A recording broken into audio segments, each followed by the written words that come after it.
Hello दोस्तों, सभी को नमस्कार। बात हुई थी भूगोल को आसान बनाने की। किस प्रकार से भूगोल के तथ्यों को आपके दिमाग में फिक्स कर सकते हैं, कैसे फिर उनको फिट करना है कि आप उसको भूलो ही नहीं कभी। इसके लिए आज मैं लेके आया हूँ, आज से हम शुरू कर रहे हैं। बीच बीच में ऐसे ही ट्रिक्स के माध्यम से जो जो फैक्ट, ऐसे भूगोल के ऐसे तथ्य जिनको आपको याद रखने में कन्फ्यूजन होता है, बहुत ज़्यादा दिक्कतें आती है, उनको हम इस प्रकार से कुछ चित्रों के माध्यम से, ट्रिक्स के माध्यम से ऐसे बीच बीच में लाते रहेंगे। आज जो है, आज का हमारा जो टॉपिक है वो पंच प्रयाग है। जितने भी प्रयाग हैं जो उत्तराखंड में स्थित हैं, गंगा नदी के जो प्रयाग हैं, जहाँ पर गंगा नदी की विभिन्न शाखा आके मिलती हैं, जिनसे गंगा नदी का निर्माण होता है, उन सभी को हम एक एक करके जानेंगे।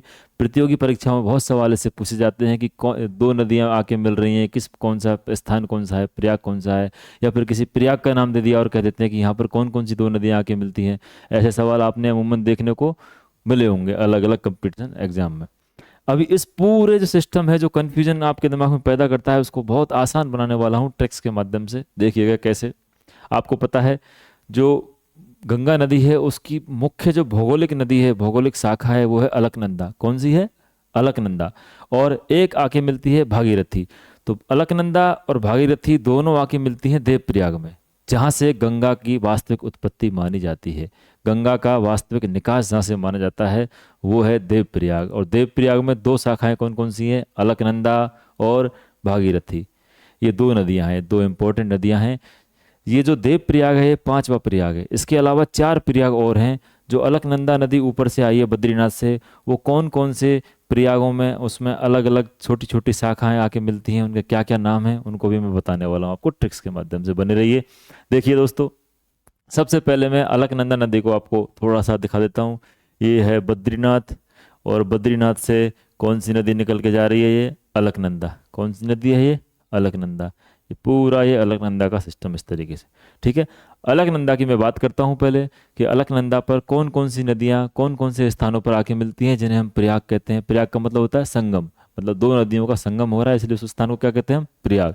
और उसके आगे नाम क्या है, कुछ ना कुछ नया नया लगता जाएगा, अभी आप देखेंगे। सबसे पहला प्रयाग आता है विष्णु प्रयाग। कौन सा? विष्णु प्रयाग। क्या नाम है?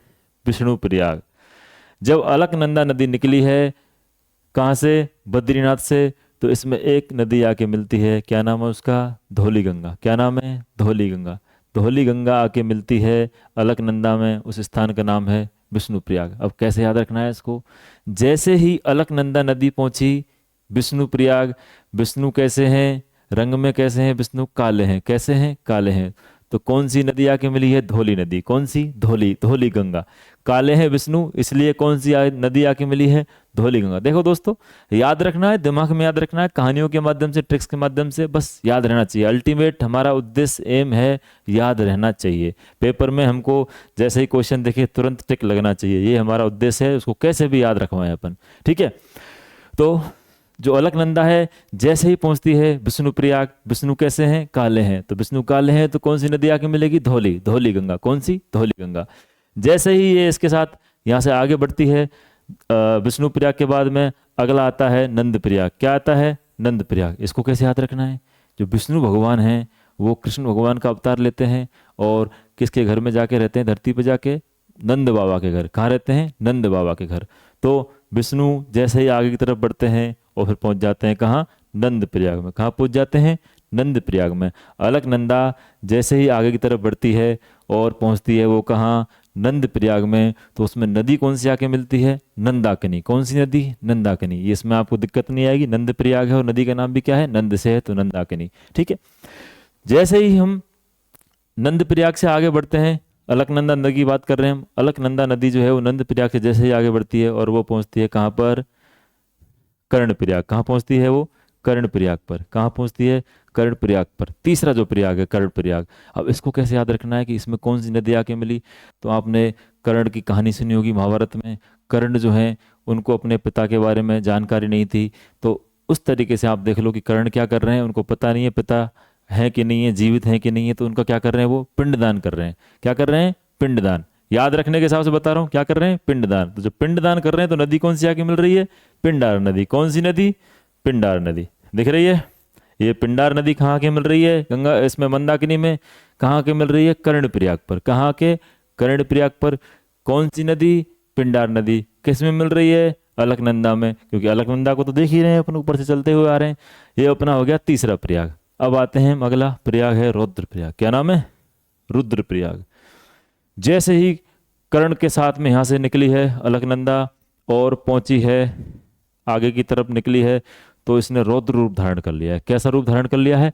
रौद्र रूप, भयंकर रूप धारण कर लिया है।